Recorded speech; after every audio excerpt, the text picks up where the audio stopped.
Então vamos lá, pessoal. Boa tarde, graça e paz. Sou o seu irmão em Cristo, Diego Fernandes. E eu vou fazer um vídeo hoje porque eu tentei bater um papo com essa galera aqui e essa galera aqui eu não consegui dialogar. Por quê? Amarrado. Já fui. Porque frequentemente travavam a minha fala, frequentemente cerceavam minha fala. Então nós temos aqui o Antônio Miranda, o Paulo Henrique, um rapaz que chamavam de Ari, e um outro rapaz aqui que estava falando quando eu entrei na live, né? Então eu vou pontuar aqui algumas coisas que eu não pude pontuar na live, porque toda vez que eu ia falar, o senhor Antônio Miranda me cortava. Então vamos lá. Pra quem não me conhece, meu nome é Diego Fernandes, sou cristão, tá? Seu irmão em Cristo, o último na fila do pão. E eu vim fazer esse vídeo, não que eu goste de reagir a vídeos, não costumo fazer isso. Na verdade, pouca coisa eu gravo no YouTube. Mas eu achei necessário por quê? Porque esse senhor, ele cerceou a minha fala por muitas vezes sob o pretexto de contra-argumentar em tudo que eu falava. Então eu falava um A, ele cortava. Então eu achei por bem compartilhar aqui de uma maneira que ficasse dentro do contexto. Vamos lá. Cristão, mas hoje não acredito em mais nada. Rapaz, você tá cético mesmo. Deixa eu te falar aqui, Miranda, mas eu vou entrar rapidinho aqui, só tô entrando para te dar os parabéns lá pelos 2 debates, tá? Foi show de bola, entendeu? E para te dar uma dica, não, uma ideia, você podia fazer uma live falando sobre demônios, sobre fantasmas, sobrenatural, para ver o que os cristãos acham. Você já fez, já? Isso atrai coisa ruim. Já. Atrai coisa ruim pra casa. Não, que ruim, velho. Bate na mesa aí, gente. 3 vezes aí, ó. Você é doido, em nome de Jesus. Mas tá bom, Miranda, era só isso que eu queria falar. Parabéns, tá? Foi show de bola. Assisti a live lá, o debate, todos dois, ó. Show de bola, viu? Valeu, meu querido. Abraço aí. Tamo junto. E no Vilela, Antônio. Vilela lá. Nossa. Raul falou assim, ó, Antônio, é que eu sou o sucesso, que saiu aproveitando. Não, galera, não tem sucesso ainda. O sucesso, cara, não tem sucesso até o... Bom, pessoal, até aqui nada, ele não me deu a palavra ainda, mas até que você percebe as pessoas o elogiando, né? E aí, quem tá elogiando, obviamente, pode falar à vontade, né? Supostamente, você pode discordar, mas vocês vão ver, quando alguém começa a discordar, como que ele faz, olha só. Até o Brasil mudar, galera. Só vai ter sucesso quando o Brasil mudar. Enquanto o Brasil não mudar, não tem sucesso nenhum.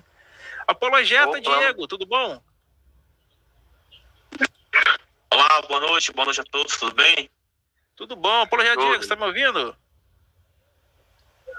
Perfeitamente. Esse óculos aí é por quê, meu querido? Aconteceu algum problema aí na visão? Miopia. Miopia?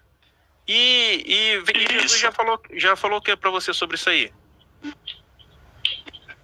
Rapaz, eu não me preocupo com isso não. Isso não me afeta não. A nossa tradição... Mas se você não se preocupa com isso, por que... Olha só, ele não deixou nem eu responder. O que Jesus te falou sobre isso? Aí eu começo a dar minha resposta. Não me preocupo sobre isso não. Mas por que você não se preocupa se você tá de óculos? Você vê, ele não deixou nem eu responder. Comprou o óculos? Porque é um meio que eu tenho, que tá possível pra mim, né? Está ao meu alcance. Ué, só por isso, mas não me preocupo. Então você se preocupou? Sim, eu me preocupei em conquistar o meu alcance, não que não está. O que não está. Mas Jesus falou que tudo aquilo que fez... Aí olha só, ele não deixou eu terminar o que eu ia responder. Você vê, ele cerceou. Aí fez outra pergunta em cima de uma pergunta que eu já estava respondendo. Quando eu disse que eu não me preocupo, porque nós cristãos, eu estava introduzindo isso, vemos de uma tradição onde nós, nos nossos primórdios, fomos perseguidos. Nos nossos primórdios, nós fomos entregues a leões, fomos jogados ao Coliseu. E os cristãos não ficaram dodói por causa disso, né? Por que eu ficaria por causa de uma miopia? Qual motivo que eu ficaria preocupadinho por causa de uma miopia? Então, meus queridos, isso aí, pra mim, como cristão, não é algo que afete a minha fé. Entendeu? Por isso que eu digo que eu não me preocupo. Eu creio que Deus cura, claro que creio que Deus cura, que Ele é todo poderoso. Mas se Ele não me curar, isso não me afeta de maneira alguma, embora Ele tente usar isso como argumento para atacar. E isso é baixo. E aí ele vai usar um versículo aqui, vamos ver. De com fé, ele fará, né? Isso.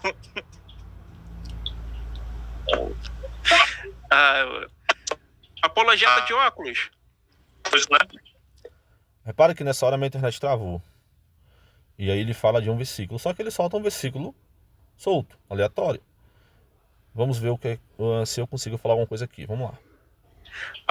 Ele não falou só do pedir com fé, né? Ele falou de óculos. Mas e aí, Jesus ele estava assistindo a maldade do pai ou ele estava ajudando? Repare que ele não deixou eu responder. Eu falei, Jesus não falou só isso, porque ele quer jogar esse versículo solto. Mas Jesus não falou só isso. Acerca do pedir, o pedir é uma doutrina, é ensinada, né? Um ensinamento dado por Jesus. Ele não falou só, peça e eu vou dar, né? Ele falou muitas coisas. Ele falou como pedir, buscar e bater, que são 3 níveis diferentes do pedir. Ele falou se pedir alguma coisa de acordo com a vontade do vosso Pai. Então Jesus, ele deu uma série de ensinamentos sobre o pedido. Então nem sempre tudo aquilo que nós pedimos está de acordo com a vontade de Deus. A vontade de Deus pode ser que eu use esse óculos, e aí? Ou que eu use uma lente de contato, que eu tenho miopia. E aí, qual o problema que eu como cristão posso ver nisso? Para ele, como ateu, ele pode enxergar como um problema. Para mim, como cristão, não é um problema. Se o meu Deus quiser que eu use óculos, quantos cristãos tem aí que são cegos? E isso não os impede de ser cristão. Isso não os impede de amar a Deus. Eu vi um pregador dizer outro dia, ele é cego, as pessoas disseram, mas você não pode pregar sobre cura. Ele falou, meu querido, eu prego sobre cura porque Deus cura através de mim. Então, vai dizer que um cara desse não pode pregar sobre cura. Então, para nós, não importa se Deus fez um milagre em minha vida, um milagre extraordinário. Não importa isso para mim. Se ele fez na minha vida ou não, se ele vai fazer ou não, se é a vontade dele ou não de fazer isso na minha vida. Isso não vai afetar a minha fé. Não afetou a fé o Coliseu. Jogar cristãos a leões. Isso não afetou enterrar vivo, matar na cruz, jogar o fogo. Isso não afetou. E não é um óculos que vai afetar. Então quando Jesus disse, tudo que pedis, dizes farei, ele disse também acerca de pedir de acordo com a vontade de Deus. A vontade de Deus é individual a cada um. Será que a vontade de Deus é individual para mim, que eu seja curado da miopia de uma forma especial, de uma forma extraordinária? Bom, se for um dia ele fará, se não for, e aí? Eu vou ficar dodói por causa disso? De maneira nenhuma. Então note que ele não deixou eu falar. Vamos seguir. Não, o que você entende por maldade? Maldade é matar criança e bebê recém-nascido que não fizeram nada. E onde foi que o pai matou criança e bebê recém-nascido que não fizeram nada? Por exemplo, os Onde você tirou primogênitos isso? do Egito. Os primogênitos do Egito, quando ele mandou 2 ursas matar as 42 crianças. Quando ele mandou condenar o anátema, todos os povos ali da Terra Prometida, com Josué, por exemplo. Quando ele fez os pais comerem a carne dos próprios filhos. E aí? É isso aí que você está se referindo? É isso aí que você acha que Deus matou crianças inocentes? É isso aí? Olha só, eu pergunto a ele, é isso que você está se referindo? É isso que você acha que Deus mandou matar crianças inocentes? Olha só, é isso que você acha? Eu quero entender o que ele quer trabalhar aí. Vamos ver o que ele quer trabalhar aí. Eu não acho que a premissa existiu, mas na historinha tá dizendo isso aí, né? Oi? Na historinha tá dizendo isso aí, no mito. Você quer trabalhar qual deles? Olha só a minha pergunta. Você quer trabalhar qual deles? Qualquer um dos textos que ele colocou à mesa, eu trabalharia tranquilamente. Tranquilamente. Qualquer um dos textos que ele colocou à mesa. Então eu pedi a ele para trabalharmos o texto. Qual deles você quer trabalhar? Onde ele escolher. Porque não adianta ficar soltando texto solto, desconexo, descontextualizado. Então qual deles você quer trabalhar? Vamos ver. Pode pegar aí, por exemplo, essa das ursas aí, que matou 42 crianças. Mas que ele disse que era 42 crianças? Onde você tirou que era 42 crianças? Não era? Eram 42 rapazes. Eram 42 rapazes Tá. congênitos. Vamos falar o seguinte. Vamos dizer que sejam 40. Aí mais uma vez ele me interrompeu. Vamos dizer que sejam. Eu falei, era 42 rapazes congênitos e eu ia desenvolver um pensamento para explicar aquela situação. E aí ele já me interrompeu. 42 rapazes. Aonde que isso aí fica mais nobre? Por exemplo, se eu falar assim, Diego é calvo. Diego é calvo. Você acha justo eu morrer? Como que é? Se eu falar assim, ó, o Diego é calvo, você acha justo eu morrer? Eu ser assassinado agora? Vamos lá. Vamos falar rapidinho. Diego, sua... E aí, infelizmente, meu filho estava na sala. Eu estava no quarto, na parte de cima, que é longe do roteador. A internet estava muito ruim. E aí não deu para entender o que eu falei. E realmente não tinha como continuar aí. Vamos achar um ponto. Vou deixar rolar aqui até chegar um ponto que seja A bom. internet está muito ruim. Tá muito ruim, né? Então, tá me ouvindo agora aí? se eu falar assim, ó, se eu, por exemplo, falar assim, ó, o apologista aqui que tá aqui debatendo com a gente, ele é caolho, por exemplo. Ele não conseguiu Deus curar ele, né? Isso seria uma ofensa. Você acharia justo eu ser morto por isso? Tá, aí eu te pergunto, você tá falando do texto de 2 Reis. Da onde você tirou que foi Deus que mandou aquela onça despedaçar os 42? Caralho. Porque veja bem, eu propus a ele trabalharmos o texto. Trabalharmos o texto. Qual desses textos você quer trabalhar? E no texto que ele está citando, não diz que foi Deus que mandou as ursas. É claro que é possível inferir isso ao texto. Contextualmente é muito plausível fazer essa inferência. Porque o Senhor, ou melhor, o profeta amaldiçoa aqueles rapazes no nome do Senhor. E o texto vai mostrar que aparece as ursas e devora aqueles meninos. Então é uma inferência. Só que eu faço a pergunta a ele aonde isso está no texto. Para nós vermos, para mim poder ver como ele ia chegar nessa conjectura aí. Porque ele diz que Deus mandou. Né? Deus mandou a ursa despedaçar. Tudo bem, é possível aceitar isso pelo texto. Só que ele tem que chegar em como que ele entendeu isso no texto. Porque o texto, propriamente dito, não vai falar isso. O texto não fala que foi Deus que mandou. E eu queria ver como que ele faz, sendo teólogo, que ele diz que é, como que ele ia chegar nessa parte aí. Olha o contexto. Ele amaldiçoou essa compreensão aí. Ele amaldiçoou e aparece. Por exemplo, assim, ó.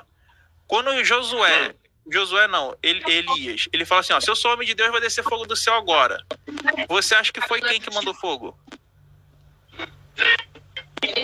Não, fogo é um evento extraordinário.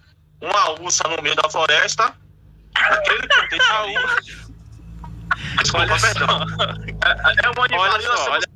Aí vamos lá, ele dá um exemplo do fogo, né? Fogo caindo do céu, que é um evento extraordinário. Um animal na floresta, algo normal, um animal selvagem, um animal feroz. Aí eu usei o termo que está na tradução em português, urso. Aí o rapaz, o Aristóteles, que não falou nada, começou a rir desenfreadamente. Bom, eu não vou avaliar esse comportamento dele, porque não é o caso aqui, mas é lamentável. Olha só. É que nem lá. Olha só. É que nem aquela parte. Calma aí. Apologeta, Diego, se acalma. É que nem aquela parte lá de Ananias e Safira. Vem um é fulminado, vem outro é fulminado. O contexto, ele não fala que foi Deus, mas você entende que foi Deus. Que foi o Espírito Santo que fulminou os dois, não é isso? Não, vamos lá. Você tá falando, vamos lá. Você tá focando na ursa, né? Você falou, vamos trabalhar com a questão da ursa. Vamos lá. Primeiro, texto não diz que foi Deus que enviou o animal. Tá? A gente tem a tradução como ursa, mas tudo bem. Não diz que foi Deus que enviou o animal. Segundo, você disse que assim, olha... Tá bom. Então vamos para o seguinte. Na passagem lá dos primogênitos do Egito... Aí olha só, eu ia trabalhar essa questão do texto e do contexto. E ele realmente, pelo que a leitura que ele fez contextual, ele não estava de tudo errado, tá? Só que ele não deixou nem eu... Você vê, ele não deixou terminar nada. Ele já vai querer mudar o texto. Ele já vai querer mudar o texto. Vamos lá. Foi Deus ou não foi? Deus, na foi passagem, Deus. você quer mudar? Você quer mudar a passagem? Você quer trabalhar o primogênito do Você Egito? tá achando que não foi ali Deus que mandou? Beleza, vamos pra outro. Vai, a do primogênito do Egito. Foi Deus ou não foi? Vamos lá, vamos contextualizar isso aí? Contextualizar, vai. Vamos contextualizar isso daí? Vamos lá. De quem foi a culpa? De quem foi a culpa das pragas? Foi de Deus? Foi Deus? Não é simplesmente chegar a dizer foi Deus que fez, foi Deus que não fez. Tem todo um plano de fundo, tem toda uma história por trás. Tem todo um desenrolar. Você não pode fazer uma leitura, Deus fez, Deus não fez. Não. Você tem que entender todo o contexto, todo o plano de fundo. Ele já mudou o texto para os primogênitos do Egito. Tudo bem, vamos lá. Eu fui levado. Vamos lá. Primogênitos do Egito, vamos falar dos primogênitos do Egito. Mas olha só como nós vamos fazer. Deus que Ou foi Faraó que não deixou o povo sair? Deus que endureceu o coração do faraó. Não. Vamos lá. Eu vou te explicar isso daí. Por 9 vezes, você pode contar isso se você quiser. Por 9 vezes, o texto vai dizer que Faraó endureceu o próprio coração. E por 9 vezes, o texto vai dizer que Deus endureceu o coração de Faraó. A primeira narrativa diz que Faraó endurece o próprio coração. Não diz que foi Deus. A primeira narrativa. Entendeu? Então eu contextualizei para ele que o texto vai dizer 9 vezes que Faraó endurece o próprio coração. E a primeira vez que o texto fala do endurecimento, vai dizer que foi Faraó que endureceu o próprio coração. Mas o texto também, por 9 vezes, vai dizer que foi Deus quem endureceu o coração de Faraó. Então aí tem uma pergunta, né? Ora, quem endureceu o coração de Faraó? Foi Deus ou foi o próprio Faraó? Como que nós vamos entender isso? Ou foi um ou foi o outro? Então nós precisamos entender isso à luz de todo o contexto. Não só do que está ali no texto, mas todo o contexto em volta na situação. O texto, as peripécias históricas, tudo precisa ser englobado ali para entendermos o que esse texto quer dizer. É um costume de que o egípcio tinha em mente, quando alguém morria, o seu coração era pesado em uma balança, e quanto mais pesado, quanto mais duro fosse aquele coração, mais ruim teria sido aquela pessoa, portanto, mais digna de castigo. Isso na cultura, na civilização egípcia. Então, o que o texto ali faz? O texto usa de uma característica que era inerente àquele povo, que era costume daquele povo, uma linguagem que aquele povo entenderia. Por isso que o texto diz que Deus endureceu o coração de Faraó. Mas o próprio contexto textual vai deixar claro que Faraó você pode ler para mim aí, você tá com a Bíblia. Aí ele deixou eu falar um pouco, né? Depois se sentiu incomodado. E aí ele vai pedir para mim abrir o texto de Romanos 9. O que é algo... Se você quer ler um texto da Bíblia, você mesmo pega e lê. Não precisa se pedir para os outros ler. Mas vamos lá. E aí? Não, eu não tô, mas eu já te falei que tem 9 textos que diz que foi Deus. Tá, Tem 9 que diz que pega não a foi. Bíblia aí pra gente aí, então. Não, pode ler aí. Pode ler. Pode falar aí. Tá sem a Bíblia? Não tem problema, pode falar aí. Mas pega a Bíblia aí, cara, pra você ler pra gente. Não, pode ler você. Por que você não lê? Porque eu quero que você leia. Não, tudo. Olha só, ele estava no computador, possivelmente, né? Provavelmente ali. E ele consegue navegar em páginas ali. Então, para ele achar a Bíblia ali era muito mais fácil do que para mim. Porque visivelmente estava em um celular, como eu estou aqui agora. E como eu falei, eu estava em um contexto em que eu estava com uma criança, né, na sala brincando, então eu não poderia descer a sala. Eu teria que achar alguma coisa ali, mesmo no meu quarto. No caso, algum livro, Bíblia, etc. Só que eu tenho alguns que ficam lá perto. Por questão de praticidade, né? Só que nesse exato momento aí, me parece que eu estava no corredor dos quartos na parte de cima da minha casa.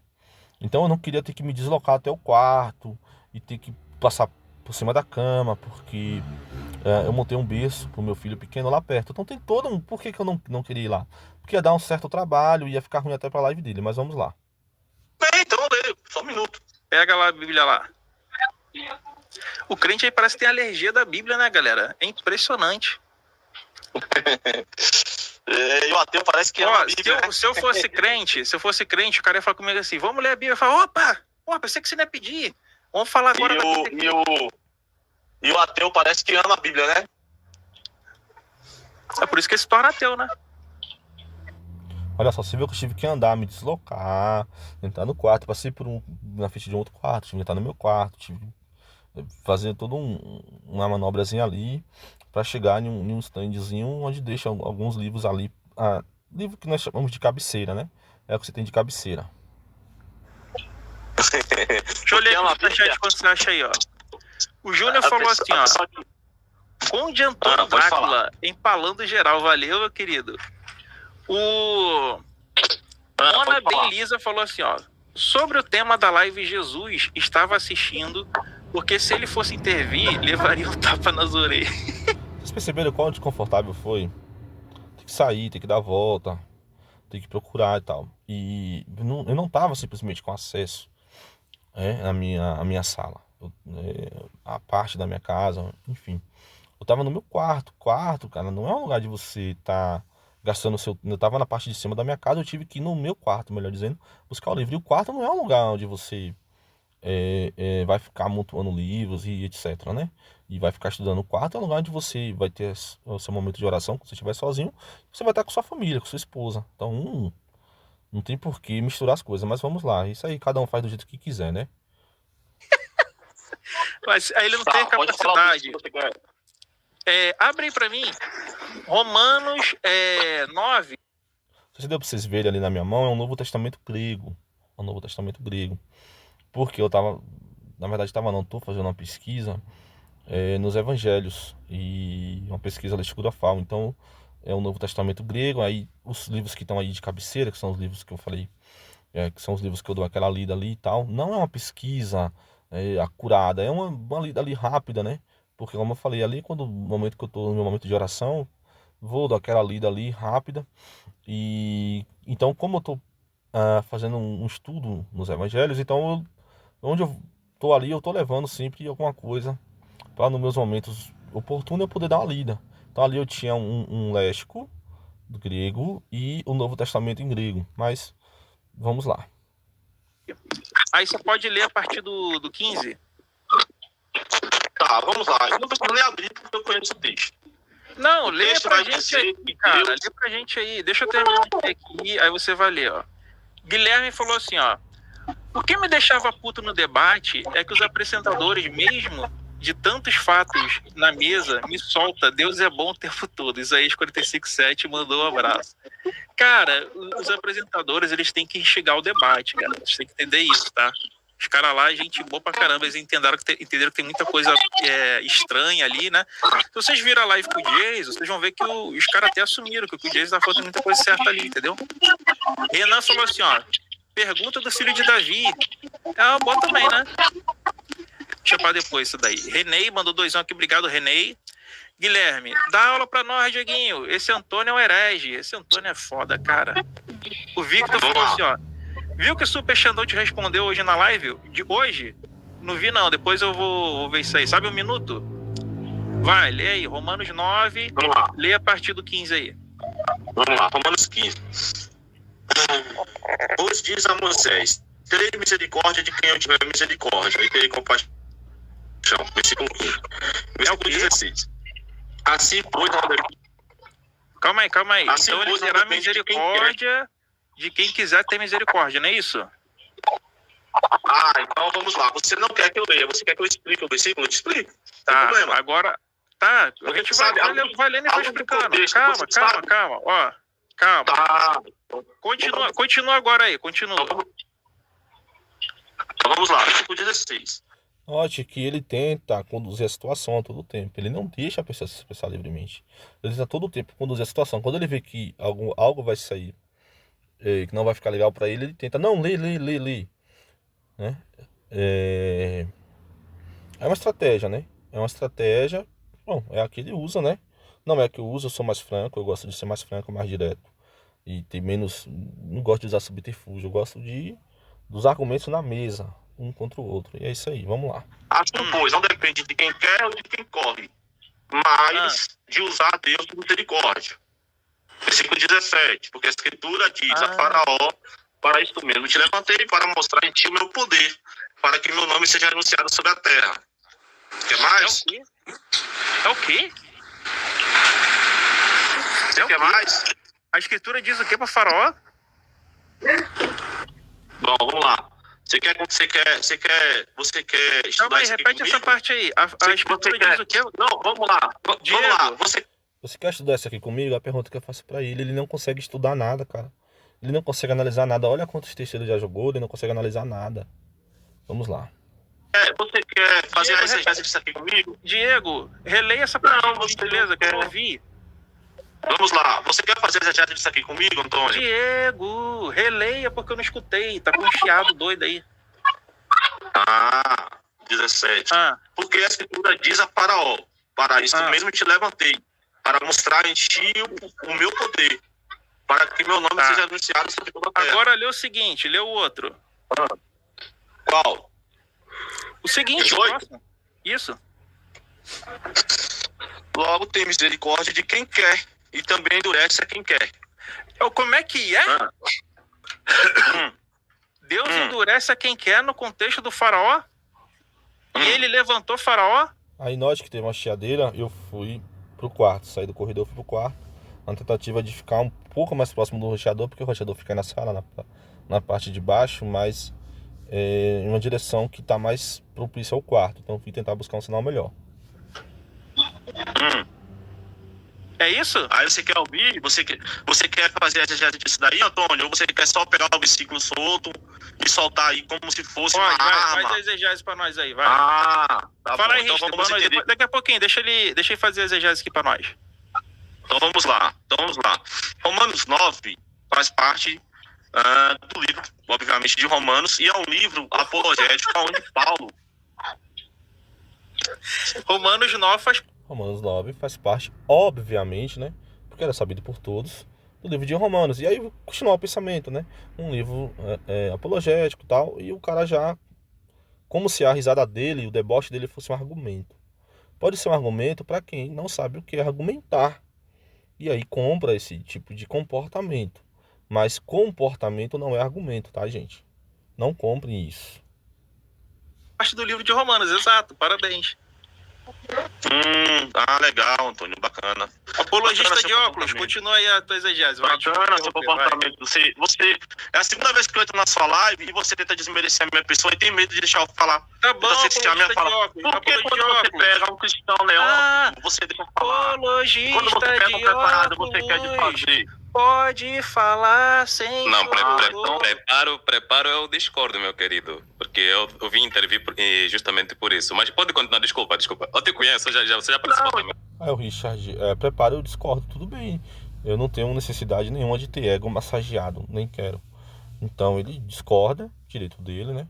Mas vamos seguir para nós vermos quem é despreparado. Se não, né? Porque eu sei o final. Mas vamos seguir, nós vamos ver no final quem é despreparado. Você pode, Richard, assim, você pode discordar de mim, eu posso discordar de você. Faz a exegese. Sim, mas tem fundamento para isso, tem fundamento. Posso fazer uma Se colocação? você não deixa eu falar, como é que vai ter fundamento que você não deixa? Não, vai, faz a exegese aí. Você pode falar, faz a tô exegese. esperando. Você não tem um fundamento, tô esperando. Vai, pode falar. Então vamos lá. O texto de Romanos Eu 9... tenho que sair, eu gostaria de fazer só uma colocação. E aí, Gomes, boa Antônio? noite, meu querido. Pode, faz aí. Tudo bom? Olha só, Êxodo, capítulo 14, verso 4, está escrito que o Senhor iria endurecer o coração de Faraó para que perseguisse o povo dele, para que ele nele fosse glorificado.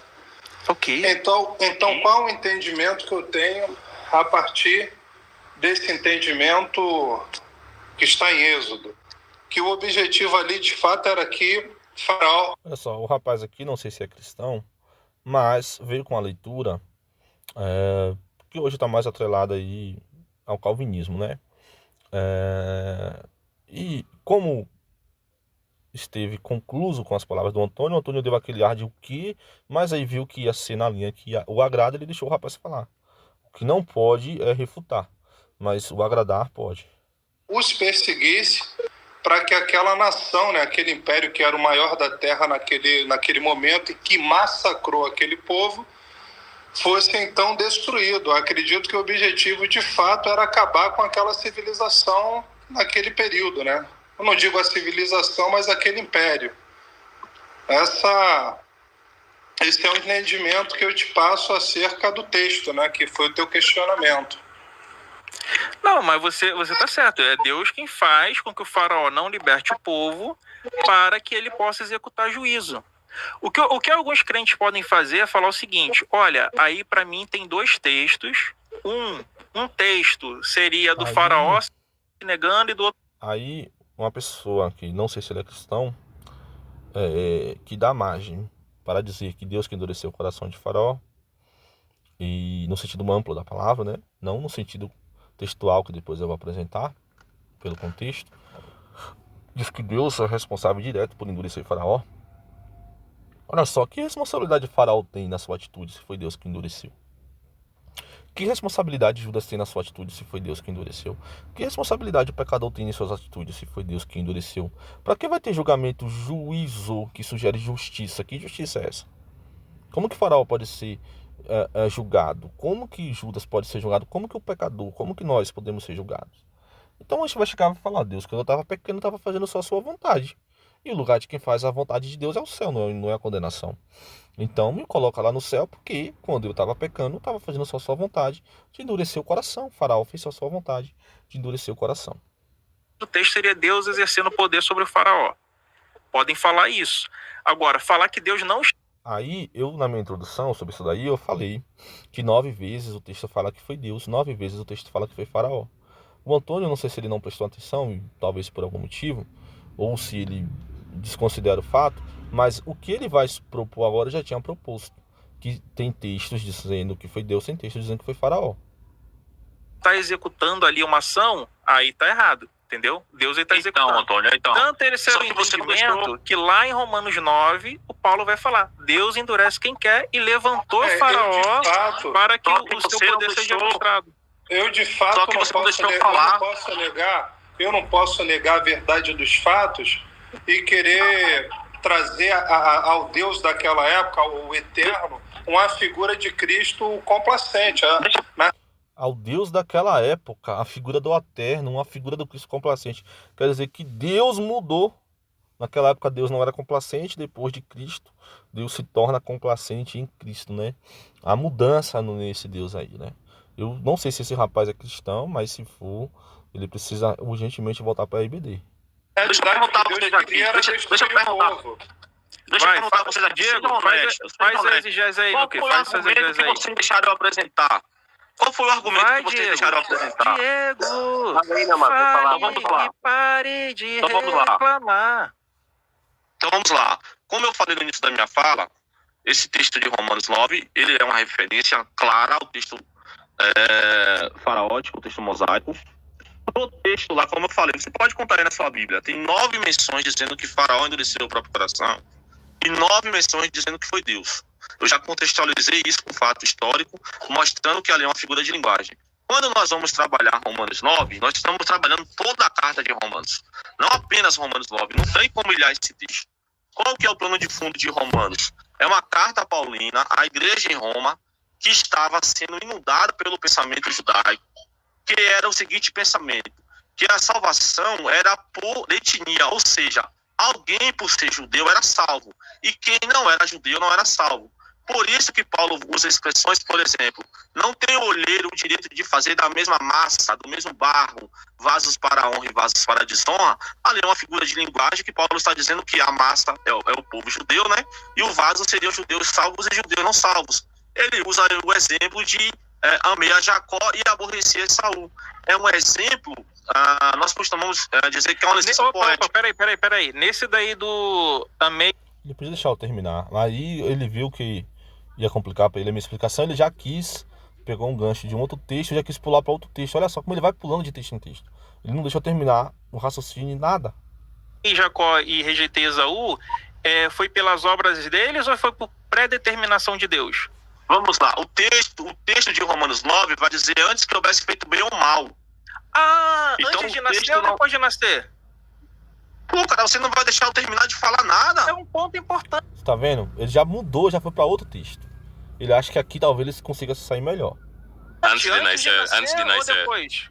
Antes de nascer. Não vai deixar eu terminar de falar nada. Diego, antes de nascer ou depois? Se é antes que tenha feito bem ou mal, é antes de que, Antônio? É antes ou depois de nascer? Antes de nascer, né? Então isso foi pré-determinado por quem? Você não vai deixar eu terminar de explicar nada. Isso foi pré-determinado. Ele fala, isso foi pré-determinado por quem? Como se a ação fosse pré-determinada. Só que a ação não é pré-determinada. Isso eu vou mostrar também mais à frente. Ele faz confusão entre predestinação e pré-ordenação, ou seja, dar o destino, predestinação, e ordenar os fatos, pré-ordenação, como se Deus tivesse ordenado os fatos, mas Deus não ordenou esses fatos aqui. Deus predestinou, dá o destino. Vamos lá. Por quem? Mas que ele falou que é uma predeterminação aí, uma predestinação. Antes de fazerem bem ou mal. Mas quem te falou que aí tá a predestinação? O texto de Romanos Antes 9, de fazerem bem ou mal, já estava predestinado ali. É o quê? O que você faz? Você se apresenta aqui como teólogo, mas o que você faz? Você pega um texto bíblico, isola ele de todo o contexto, e quando entra alguém disposto a explicar o texto para você, você cercia a fala da pessoa, em cima do que ela fala, você vai fazendo outras perguntas para evitar que ela prossiga na ideia. Você diz que é teólogo, mas você não faz. A gente está no mesmo texto, trabalhando a mesma ideia. Você não usa a luz da hermenêutica no texto vamos nenhum. lá. Se foi antes de nascer, isso foi algo determinado ou não? Ô, Antônio, você sabe o que é uma oca? Você disse que é teólogo. Você sabe o que é uma oca dentro da... Vamos lá, olha só, te fiz uma pergunta. Eu perguntei se ele sabe o que é uma oca. Ele não sabe, ele não respondeu. Por quê? Porque quando você sabe o que é uma oca, você vai saber correlacionar. De observação, C de correlação, A de aplicação, oca, uma regra hermenêutica. Um teólogo deve saber disso. Então, quem diz que é teólogo não sabe disso, não é teólogo, tá? Pode ser um estudante, mas dizer que é teólogo não é. Se ele soubesse o que era oca, ele saberia fazer a correlação disso daí, tá? Mas como ele não sabe... Ô, Diego, eu tô querendo... Diego, tô com medo. Eu te fiz uma pergunta. Se é antes de nascer, você tá com medo? Eu já te respondi. Ou não? Eu já te respondi, Antônio. Antônio, você disse que é teólogo. Fala aqui pros seus colegas de live aqui. Você sabe o que é uma oca, Antônio? Já que é antes de nascer, nesse sentido, foi Deus que predeterminou, não foi? Mas quem disse que tem predeterminação ali, Antônio? Da onde você tirou essa ideia? Tem predeterminação. Por que predeterminação? Porque é como se Deus tivesse determinado o ato. Ele quer colocar como se Deus tivesse determinado o ato. E não é isso que o texto diz. Porque ele elege quem quer e aborrece quem quer, não é isso? O texto não vai falar isso. Isso é inserção sua. Vamos ler o texto todo. Isso é uma inserção sua no texto. Ele tá elegendo por predestinação. Isso é uma inserção Vamos fazer o seguinte. Lê aí a partir do 8, então. Aí ele já quer inferir a eleição. Como se a eleição fosse por predestinação. Eu acho que ele não sabe a diferença de eleição, predestinação e predeterminação, gente. Não são termos intercambiáveis. Eleição é o ato bondoso de Deus de eleger. Eleger. Ou melhor, escolher. Escolher mediante a sua presciência. É isso que Pedro vai dizer. A predestinação é o ato de tornar certo o destino. O destino de quem? O destino da igreja. É um destino certo. E predeterminar significa determinar as ações. Não, eu já li. Então, vamos ler a partir do 8, lê aí. Não, pode ler aí, eu já fechei minha Bíblia aqui. Então, abre aí, não fique com a alergia da Bíblia. Abre a Bíblia aí pra nós. Pode ler aí, Antônio. Não, abre aí a Bíblia, vamos ler comigo. Mano, pode aceitar isso. É predeterminação. Deus cria o vaso da honra e da desonra. Antônio, o texto, eu já te expliquei, o texto está incluso. O texto está incluso. Tudo bem, meu amado, eu não quero saber a sua opinião, eu quero saber o que está no texto. Não é abre opinião, aí pra gente. é o contexto. Tá, abre aí o texto aí, vamos ver. Contexto. Antônio, vamos lá. Você vai ler a Bíblia? Então lê 8 aí, lê o capítulo 8, 29 e 30 aí. Esse capítulo vai dizer o seguinte, um capítulo anterior, porque os que dantes conheciam. Veja bem que tem um motivo, uma causa, uma razão, uma circunstância. Por quê? Porque os que dantes conheceu, a este também predestinou. Então, a predestinação não é como ele estava querendo inferir, como se Deus deu na telha dele predestinar. Não, tem um motivo. O motivo, o texto diz, por que os que dantes conheceu? Fala de um conhecimento prévio. Eu voltei lá em Romanos 8 para explicar isso a ele. Só que quando eu li a palavra predestinação, ele imediatamente já quis cercear o diálogo e se morrer, sentar em cima da palavra predestinação, sem entender o contexto que apontava para a predestinação, que é o pré-conhecimento ou o prognóstico. Lê aí, Antônio, o contexto desse texto, 8, 29 e 30 de Romanos. Diego, lê aí o texto. aí. Eu vou ler para você aqui, ó. Romanos Romanos 8, 29 e 30. É o contexto do que você está falando aí, ó. Porque os quais dantes conheceu, também os predestinou para serem É o filhos quê? conforme a imagem do seu filho. Como é A que é? fim de que seja primogênito Calma aí, entre muitos irmãos. eu não escutei, Diego. Repete aí. Porque os que antes conheceu, conheceu o que, Antônio, aqui no texto? Você falou predestinou? Eu vi predestinou. Continua. Conheceu. Sim, porque predestinou. Por que ele predestinou? Porque os que antes conheceu, a estes predestinou. Conheceu o que, Antônio? Então predestinou. Por que A ele predestinou? predestinação. Predestinou, Por que ele aceita, predestinou Rogério. Galera. Só aceita. Aí outro rapaz que predestinação! Nossa, que argumento forte isso aí. Eu quase me tornei ateu ou calvinista. Predestinou é predestinação, meu amado. Por que ele predestinou, meu querido? O texto está A claro. questão. Calma. Aí o Richard, eu até entendi o Richard, ele tentou ser mais racional. Ele fala assim, olha, a questão não é porque predestinou, é se tem predestinação. Só que a questão não é apenas predestinação, é o porquê. Porque o Antônio quer inferir que há da parte de Deus uma predestinação sem causa, uma predestinação sem um motivo. E o texto fala que é porque Deus os conheceu. Aí fala que tem um pré-conhecimento. Sim, calma. A questão não é o motivo. A questão é tem predestinação, só isso. Richard, presta atenção, Richard. Ó, Ai, olha o que a o texto diz, predestinação do Presta atenção no que o texto diz. Não, presta atenção no que o texto diz.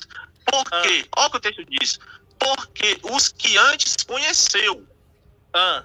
Porque os que antes conheceu também predestinou. Por que ele predestinou? Predestinou? Olha o que o texto está dizendo. Por quê? Diego, a discussão não é por que Aí predestinou. o argumento do outro é o kkkk, ou gritar, é predestinação. Forte o argumento desse rapaz. Bom, a questão é tem predestinação, só isso. São coisas Não, diferentes. Richard. Uma coisa A é porque, discussão- outra coisa é identificar se há ou não predestinação. São Calma coisas aí, completamente calma aí, diferentes. Não. Diego, galera, A discussão ele foi ler o capítulo anterior porque o achando... Antônio, Calma aí, ele só quer um minutinho, inferir. Diego. Calma aí, cara. Fica quietinho aí. Olha só, galera. Ele foi me refutar usando o capítulo anterior. Aí no que ele leu, tá dizendo Aí ele muta meu microfone. Ele pode me interromper, mas eu não posso continuar falando. que é predestinação. É foda, cara. Aí o argumento dele é o deboche. Ele não se preocupou com o contexto. Ele já entendeu que o contexto fala o porquê, aí ele quer fugir do porquê. E aí ele usa o deboche pra fugir. Saída pela tangente. E eu ia pegar leve com ele, galera. Eu ia chegar no Romanos 9. Eu ia pegar leve com ele.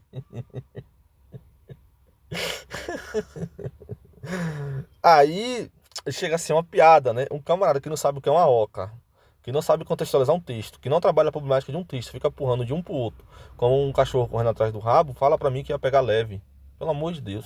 Ele lê do começo, fazendo ele entender direitinho, passo a passo. Mas não, aí ele foi lá, leu o 8 que diz que é predestinação. Tu entende, não? Mas, Fazer Antônio, a exegese dele, mas- mano. Não, mas vamos lá. Mas vocês não fazem exegese do texto, cara. Vocês soltam um texto bíblico aí e não fazem exegese. Você tá se pegando na palavra Posso predestinou, fazer cara. exegese agora, Diego? Posso fazer exegese? E você tá esquecendo do que o texto tá dizendo. Diego, O texto posso fala fazer que é exegese? O texto fala de predestinação? o texto fala de predestinação com motivo, O Antônio. que é predestinação? Explica pra mim. Tornar certo o destino. Você acha que predestinação é o quê? Predestinação é tornar certo o destino. Aí nenhum aí sabia. Talvez o Richard, o PH, ele é tranquilo na dele.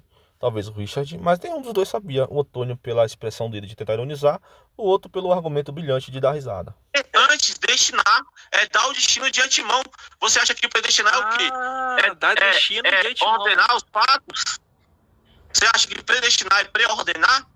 Aí vem Você não cá, sabe- pro você Richter não poder sabe o falar. conceito. Calma aí, Diego. Pro Richter poder falar.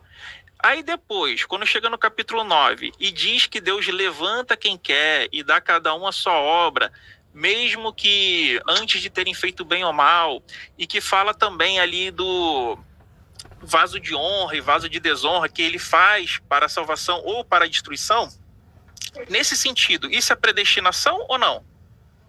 Eu já te expliquei isso, é que você não deixa eu terminar falar nenhuma. Tudo você faz. você Cara, me sempre tem interromper. esse chororô, né? Ai, não deixa eu falar, não sei o quê. Você não deixa, Vai, cara. Você tá. tem medo de eu falar, pô? Você deixa Vai, o PH fala aí. falar aí. E você, Tá bom, vamos fala aí, lá. vai. Então, trabalhando aqui o contexto do texto, você quer referir a ideia assim, não, Deus predestinou sem base nenhuma, predestinou na sua simples vontade. Não, é isso que o texto diz. O texto diz que antes houve um pré-conhecimento. Então houve um conhecimento prévio, que chamamos de prognóstico. Daí vem essa ideia de você ir no médico e ter um prognóstico de sua saúde. É um conhecimento prévio do que pode te acontecer. No caso de Deus, é um conhecimento certeiro, não é possível, possibilidade. É um conhecimento factual, que não vai acontecer. Então a predestinação divina, ela se dá por aquilo que Deus pré-conheceu anteriormente. Com o texto de vaso de honra e vaso de desonra, eu já te expliquei que aquilo é uma licença poética do texto, falando que, com o interlocutor judeu, de que a salvação não é por etnia, ninguém é salvo por ser judeu ou por não ser judeu. A salvação é pela graça, porque o pensamento ali presente era de que alguém era salvo por ser judeu. Por isso que o texto vai dizer, levantei Faraó para que no mundo fosse pregada a minha palavra, para que o mundo conhecesse o meu poder. Porque o pensamento daquele interlocutor que recebe a carta era de que a salvação... Isso aí, pessoal, é só contextualizando. Não há um interlocutor. A carta é escrita em uma apologética porque os judeus acreditavam que a salvação era por ser da nação de Israel. Aí o texto fala, olha, tem um goleiro direito de fazer da mesma massa vasos para a honra e vasos para a desonra. Isso é uma figura de linguagem, não está dizendo que Deus fez pessoas para a honra e pessoas para a desonra. O que ele está exemplificando ali, para o pessoal entender, usando a figura do olheiro, é que da mesma massa seria o povo judeu. E que nessa mesma massa, onde o oleiro faz os vasos, tem vaso que é bom e tem vaso que é ruim, vaso que sai quebrado. Um outro dia eu explico essa questão do sincero e concero, a diferença. Mas quando o oleiro faz da mesma massa, sai vasos bons e sai vasos ruins. Ele não faz de propósito um vaso para quebrar. Ninguém vai pegar e modelar e trabalhar, vou fazer aqui para quebrar. Isso não existe. Então, como saía vasos ruins, eu contextualizo isso em outra oportunidade, essa questão do sincero e concero, como era consertado esses vasos que eram quebrados, que é os chamados vasos frágeis de desonra. Então ele usa esse exemplo para dizer, olha, na nação de vocês tem gente salva e tem gente não salvo. E ele fala, olha, eu levantei Faraó, por quê? Para o mundo conhecer, ou em outras palavras, não é só para vocês a salvação. É só isso. Não era para o mundo, era apenas para o judeu. E aí Paulo usa esse exemplo de Faraó, isso é apenas uma exemplificação. Paulo usa esse exemplo de Faraó para dizer que a salvação vai para todo mundo, como usa o exemplo de Jacó e Esaú para dizer que nem por ser judeu todos é salvo. Apenas isso, é que você quer fazer em cima disso um dogma e uma doutrina, desprovido de exegese, de hermenêutica, de contexto. É só isso. Posso agora? Vai lá, Risto. Ok. Boa noite, anfitrião Antônio, boa noite, PH, Aristóteles, Apologeta Diego, o pessoal que está acompanhando pelo chat, muito boa noite, espero que estejam tendo uma ótima segunda-feira, né? Vou tentar então me lembrar de tudo que foi dito aqui na live para poder então intervir. Antônio, por gentileza, se puderes compartilhar a tela, fico agradecido. Bom, deixa eu ter essa coisa ali. Eu estou aqui num site que é mais um desses sites que temos por aí que nos ajudam a entender, né? Para fazer a mínima exegese, pelo menos, de algum texto bíblico. E... Galera, eu vou dar aqui que vai ficar muito longo. Aqui basicamente o Richard vai falar da palavra no hebraico, que significa criança, jovem, servo, tem vários significados, é polissêmica. E ele apresenta a razão de dizer que por isso, por significar também criança, seriam crianças. E aí o contra-argumento dizendo justamente isso, que essa palavra é polissêmica e tem vários significados.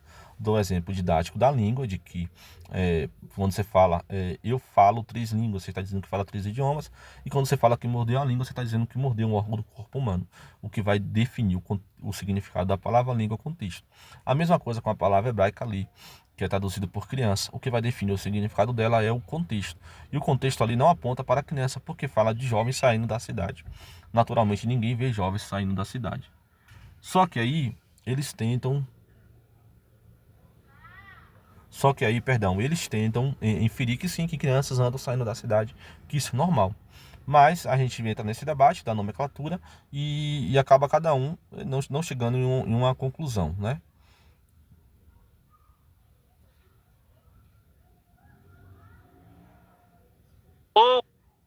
Os rapazes e veio Esqueça duas ursas de Flash, duas ursas que são maçonistas e mataram todo mundo ali. Isso não é proporcional. Não, mas você está inferindo...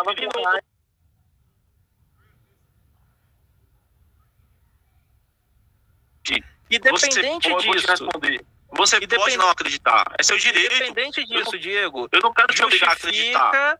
Mas Tudo bem, eu quero vou que passar pro você mestre tenha Sabino um aqui e pro comportamento. mister. Eu não vou ter Tenha um comportamento que você quer, cara. comportamento Você não é meu honesto. pai, você não é minha mãe. Bom, é que a gente já mudou de tema, vamos falar de Elias. Vamos ver se amanhã eu posto isso daí. Mas o que ficou claro aí, o Antônio não sabe o que é uma oca. O Antônio não consegue contextualizar nenhum texto. Ele não consegue fazer exegese de nenhum texto. Não faz exegese, não sabe lançar luz hermenêutica em nenhum texto. Não trabalha nenhum texto, lança textos esporádicos. Quando alguém se propõe a trabalhar o texto, ele fica correndo, fugindo, inventando subterfúgios, fazendo perguntas dentro do que a pessoa está falando, buscando onde se apegar para fugir. Porque se alguém explicar, obviamente para ele fica feio, porque ele não consegue explicar. Ele não consegue explicar texto nenhum, ele não consegue explicar texto nenhum. Qual foi o texto que o Antônio Menezes explicou aí? Qual foi o texto que ele trabalhou? Qual foi o texto que ele foi na raiz da palavra, na polissemia lexical? Qual o texto que ele trabalhou a hermenêutica, a interpretação? Nenhum. Ele lança e fica esperando que as pessoas não trabalhem o texto, simplesmente aceite aquilo que ele está falando. De toda forma, eu vou tentar fazer amanhã, dessa parte 2 aí, que é a parte do Elias e Eliseu. Deus abençoe a todos, uma ótima noite. Se você